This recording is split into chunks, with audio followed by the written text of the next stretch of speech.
बिस्मिल्लाहिर्रहमानिर्रहीम। मेरा नाम डॉक्टर आसिफ अली शेख है। मैं as a consultant physician and diabetologist diabetic institute Pakistan Karachi में काम कर रहा हूँ। आज जो हम बात करेंगे वो करेंगे ग्लाइसेमिक इंडेक्स के हवाले से।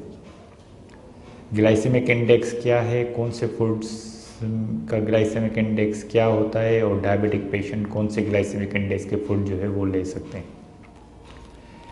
ग्लाइसेमिक इंडेक्स जो होता है, हर कार्बोहाइड्रेट एक अगर हम शुगर को 100% लें तो उसके कंपैरिजन में ब्लड में वो कार्बोहाइड्रेट अगर कोई भी हम किसी भी फॉर्म में लें तो कितनी शुगर कितनी उसके कंपैरिजन में शुगर के कंपैरिजन में कितना वो बढ़ाएगा। अगर 100% हम शुगर को लें तो अगर कोई भी क्वांटिटी हम किसी एक कार्बोहाइड्रेट किसी भी फॉर्म में ले रहे हैं तो उसके कंपैरिजन वो कितना जो है कितना परसेंट वो शुगर लेवल कितने उसमें रैपिड टाइम में बढ़ाता है, उसको ग्लाइसेमिक इंडेक्स कहा जाता है।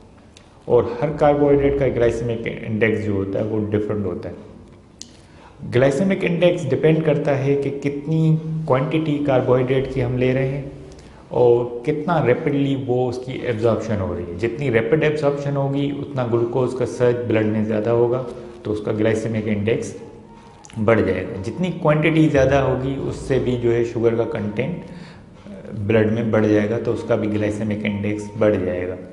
तो जो डायबिटिक पेशेंट होते हैं जिनका हाई कार्बोहाइड्रेट जो ग्लाइसेमिक इंडेक्स होता है वो 0% लेना चाहिए, वो बिल्कुल नहीं लेना चाहिए। उसमें ऐसे कौन से फूड्स हैं, उसमें ये होते हैं जितने भी कार्बोहाइड्रेट जितनी भी जो ईटेबल्स हैं जिसमें जो है साबित चीनी डली होती है उनका जो ग्लाइसेमिक इंडेक्स होता है वो हाई होता है। इसके अलावा जो होता है जो वाइट ब्रेड होती है उसका ग्लाइसेमिक इंडेक्स हाई होता है। वाइट राइस है उसका ग्लाइसेमिक इंडेक्स जो है वो हाई होता है। तो जूसेस जितने भी होते हैं उनका जो है ग्लाइसेमिक इंडेक्स हाई है। जितनी बेवरेजेस हैं कोला ड्रिंक्स हैं इनके ग्लाइसेमिक इंडेक्स जो हैं वो हाई में आते हैं। तो ये बिल्कुल जो है इनके लिए 0% जो है वो डायबिटिक पेशेंट ले रहा होता है। बाकी जो मॉडरेट होते हैं या लो होते हैं वो मॉडरेट वाले जो ग्लाइसेमिक इंडेक्स जो हाई कहलाता है वो कहलाता है अगर 70 से अबव अगर उसका ग्लाइसेमिक इंडेक्स है तो वो हाई ग्लाइसेमिक इंडेक्स है। 55 से 70 तक मॉडरेट है, बिलो 50 जो है वो लो ग्लाइसेमिक इंडेक्स आता है। तो उसमें जितने फ्रूट्स आते हैं वेजिटेबल्स हैं वो जो आते हैं वो माइल्ड उसमें मॉडरेट ग्लाइसेमिक इंडेक्स में आ रहे हैं तो वो जो है मॉडरेट अमाउंट में पेशेंट जो होता है ले रहा होता है। मगर इसका मतलब ये बिल्कुल नहीं है, मैंने जैसे कहा कि इसकी आप ग्लाइसेमिक इंडेक्स किसी भी कार्बोहाइड्रेट का चेंज कर सकते हैं। जैसे मैंने आपको कहा अगर उसकी क्वांटिटी कम कर देंगे तो उसका ग्लाइसेमिक इंडेक्स कम हो सकता है। ऐसी चीज़ें के साथ मिक्स कर लिया जाए जिससे जो है उसकी एब्जॉर्प्शन कम हो जाए तो उसका ग्लाइसेमिक इंडेक्स जो है वो कम हो सकता है। अगर किसी भी चीज़ में आपने सपोज विनेगर है वो आपने ऐड करके ले लिया तो विनेगर जो है उसकी एब्जॉर्प्शन कम करेगा तो उसकी ग्लाइसेमिक जो इंडेक्स होता है वो कम हो जाएगा।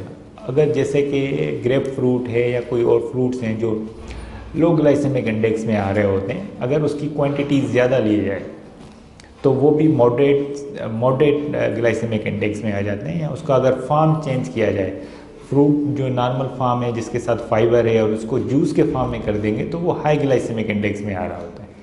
तो ये चीज़ें भी केयर करनी होती हैं। जैसे कहा जाता है कि अगर डॉक्टर साहब ने बोला है ग्रेप फ्रूट आप खा सकते हैं फ्रीली तो उसकी कितनी क्वांटिटी ले सकता है, उसका फॉर्म कैसा लिया जाता है।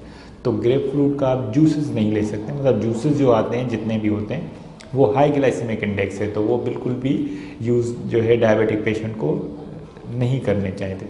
तो ग्लाइसेमिक इंडेक्स जिनका जो है लो टू मॉडरेट होता है वो रिकमेंड किए जाते हैं डायबिटिक पेशेंट में। तो आज के लिए इतना ही, थैंक यू।